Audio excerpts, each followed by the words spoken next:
안녕하세요. 대리니 아빠입니다.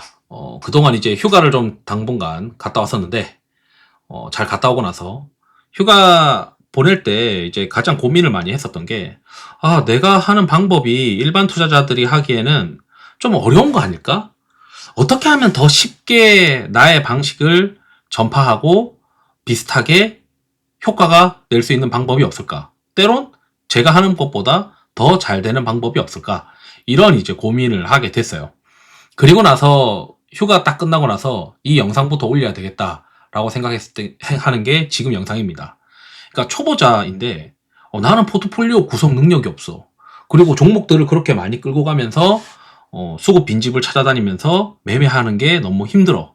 교체 매매가 나는 쉽지가 않아. 이렇게 이제 생각을 하시는 분들에게 딱 맞는 ETF 2개 그리고 리스크 관리 이걸 어떻게 하면 좋을까? 이런 고민을 이제 제가 했고, 제가 이제 쭉 둘러봤는데 한 2개 정도 ETF를 끌고 가는 게 가장 좋은 전략인 것 같다라고 이제 저는 생각을 하고 있습니다. 그래서 한번 보시죠. 우리가 지금 제가 이제 얘기하려고 하는 게 뭐냐면 다양한 액티브 ETF가 있어요. 그 중에서 제가 제일 마음에 드는 액티브 ETF가 있고, 그 다음에 정형화된 어떤 패턴대로 종목을 구성하는 ETF가 있는데, 그 2개가 첫 번째는 이 다양한 이제 액티브 ETF가 있는데, 이 다양한 액티브 ETF가 너무 이제 어떤 컨셉이 그 한 섹터에 너무 집중되어 있더라. 그래서 제가 이제 고르고 싶은 거는 한 섹터에 집중되어 있지 않는다. 그리고 로직이 있다. 그러니까 걔네들 감이 아니고 어느 정도 로직이 있다. 그리고 종목 수가 많지 않다. 이거를 이제 좀 기준으로 해서 골라봤어요. 그럴 때 제가 제일 지금 마음에 들어 하는 액티브 ETF는 수출 핵심 기업 탑 30 액티브예요. 이게 삼성에서 운영하는 건데, 이제 이걸 보시게 되면 얘네들이 수출입 데이터를 활용해서 선제적으로 투자를 한다고 되어 있습니다. 여러분들 우리가 이제 확인하고 있는 이 수출 데이터를 확인하시는 분들이 꽤 많이 있을 텐데, 이 데이터를 보고 해석하고 그리고 회사에까지 또 크로스 체크하고 이런 게 사실은 다 연결되어서 필요해요. 근데 제 생각에는 삼성은 결국 직접 그런 걸 하는 것 같거든요. 포트폴리오를 보면. 그래서 성장폭이 큰 것들을 이제 끌고 다니면서 거기에 이제 회사에 크로스 체크를 하고 또는 애널리스트에 체크를 하고 그러면서 편입을 하는데, 우리는 이제 이 잠정 수출 데이터가 발표가 되고 이 잠정 수출 데이터 전에 이 확정 수출 데이터 있잖아요. 확정 수출 데이터를 15일 날 보는데, 지금 제가 알기로는 기관 투자자들은 좀 더 빨리 보는 걸로 알고 있어요. 그렇기 때문에 이 코액트 K 수출 핵심 기업 탑 30과 관련된 이런 액티브 ETF는 꽤 성과가 계속 좋을 가능성이 있습니다. 그래서 지금 글로벌 경쟁력이 있는 것들, 어차피 경쟁력 있는 것들을 사야 되는데 수출 데이터를 얘네들이 해석을 해서 우리가 편입을 하겠다라고 지금 되어 있으니까, 제가 만약에 정말 포트폴리오를 구성하는 능력이 없다, 나는 엑셀로 포트폴리오를 관리하는 게 너무 귀찮아, 그러면 코액트 수출 핵심 기업 30 액티브를 50%를 투자한다 라고 이제 할 것 같아요. 그리고 이제 그러면서 수출이 이제 둔화되는 국면에서는 이 수출 데이터 관련된 종목들이 좀 안 좋을 수 있겠죠. 반면에 어떤 정책 같은 것들이 엄청나게 이제 시장에 워킹을 하면서 수출 데이터보다는 지금은 정책주들이지 정책에 대한 기대감으로 가는 거야 라고 했을 때 우리가 투자할 수 있는 거는 그 정책 관련된 ETF는 없으니까 그건 너무 이제 두리뭉실하잖아요. 그래서 제가 이제 추천하고 싶은 거는 타이거 모멘텀이에요. 이것도 성과가 올해 엄청나게 좋은데, 여기 이제 제가 이제 마음에 들어 하는 게 여기서 이제 어떻게 구성을 하느냐. 우리가 이제 추세 추종이라고 하는 거는 모멘텀 전략이거든요. 이게 이 모멘텀 전략인데, 여기서 이제 그 모멘텀을 고르면서 시가총액 500억이고 어느 정도 유동성이 있는데, 여기서 이제 구성하는 방법이 꽤 괜찮습니다. 기본적으로 이제 처음에 1개월을 제외한 최근 12개월 수익률로 스코어로 산출한다라고 되어 있어요. 여기에 이제 어닝스 리비전을 넣어요. 그러니까 일반적인 주가 모멘텀만 하는 게 아니고 컨센서스가 상향되는 모멘텀을 이제 또 상향 개수를 사용해서 스코어로 산출을 하고 거기에 이제 거래대금까지 집어넣는 거죠. 그러니까 모멘텀 전략 중에 가장 심플하면서 장기적으로 워킹할 수 있는 전략이라고 생각을 합니다. 애널리스트들이 다 없어지지 않는 이상. 그래서 제가 생각했을 때는 이 정기 변경도 연간 이제 4회 정도 하는데 요 전략, 요 두 개 전략. 수출 데이터를 하면서 정책 같은 수출 이외의 어떤 모멘텀으로 주가가 오를 때는 이 모멘텀 전략이 거기를 따라가서 그 시장을 이제 먹어가는 그런 전략을 하면 될 것 같아요. 예를 들어 이제 그 퇴직연금을 하시는 분들이라면 수출을 한 뭐 35%, 그 다음에 타이거 모멘텀을 35%, 나머지 30%는 안전자산으로 넣겠죠. 저는 실제 그렇게 하고 있는데, 개별 종목 하시는 분들은, 이걸 하면 손맛이 없지 않냐, 라고 이제 한다면, 뭐, 예를 들어, 뭐, 이런 식으로 할 수 있겠죠. 예를 들어, 수출 핵심을, 예를 들어 내가 한 35% 정도 하겠다. 그 다음에, 타이거 모멘텀을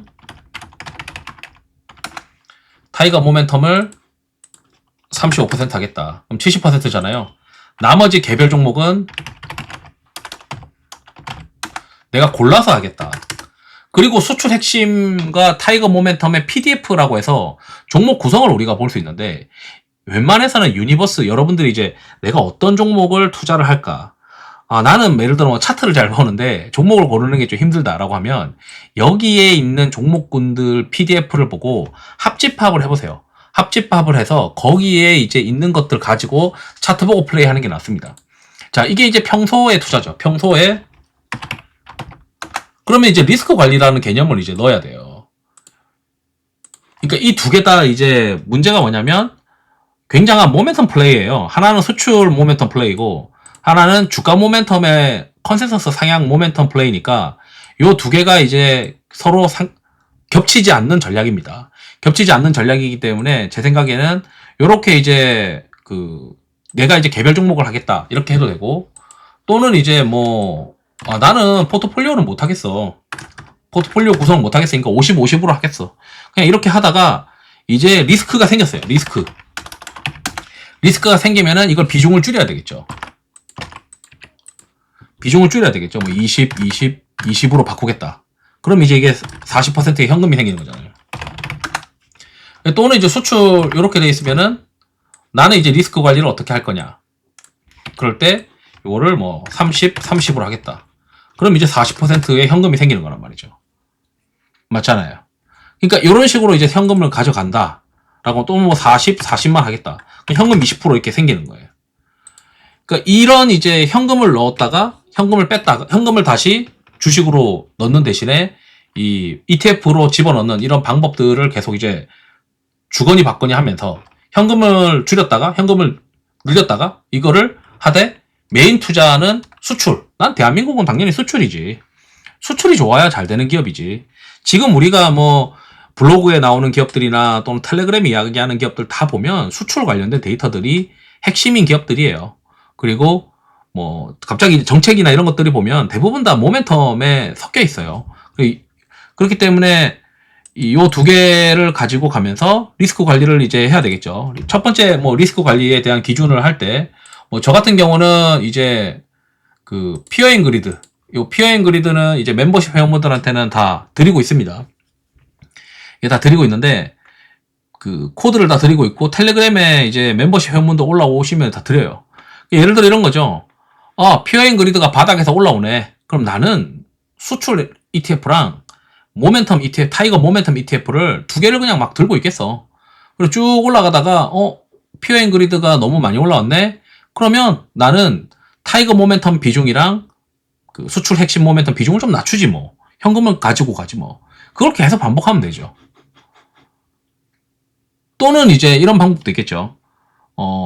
내가 만약에 나는 이 영상을 보고 있는데 여기 이제 이 피어 앤 그리드라고 하는 전략이 없어. 그럼 난 어떻게 해야 되지? 그러면은 이제 단순한 방법이 있겠죠. 코스닥 지수가 예를 들어 3일, 5일, 10일 이평선을 모두 깼다. 코스닥 지수가 이거 모두 깼다. 모두 깼다는 거는 코스닥 지수가 뭐 오후장이나 또는 종가쯤에 3일, 5일, 11선, 3일선, 5일선, 11선 아래에 위치를 해버렸네, 종가가. 그러면 현금을 찾겠다. 그럼 반대로 현금을 줄이는 거는 코스닥 지수가 3일 또는 5일 또는 10일 셋 중에 하나라도 오후장에 종가로 회복하면 다시 나는 수출 핵심이랑 타이거 모멘텀을 주식을 이쪽으로 이제 ETF를 왕창 늘려야 되겠다. 어차피 가장 시장에서 핵심이라고 생각하는 종목들은 얘네들이 다 들고 있을 테니까 그걸 가지고 하지 뭐. 이렇게 이제 플레이하면 될 것 같아요. 나머지 이제 ETF들은 예를 들어 조선 ETF가 있다. 그런 섹터 ETF이기 때문에 그 섹터가 반등을 안 할 수도 있는데 그래서 제가 이제 좋아하는 ETF는 좀 편안한 ETF. 종목 수는 좀 적으면서 탄력적이면서 거기 30개 이내인 어떤 탄력적으로 3, 40개 정도의 탄력적으로 하면서 거기에 교체에 대한 로직이 이제 있어야 되고 핵심 기둥의 어떤 컨셉이 있어야 된다.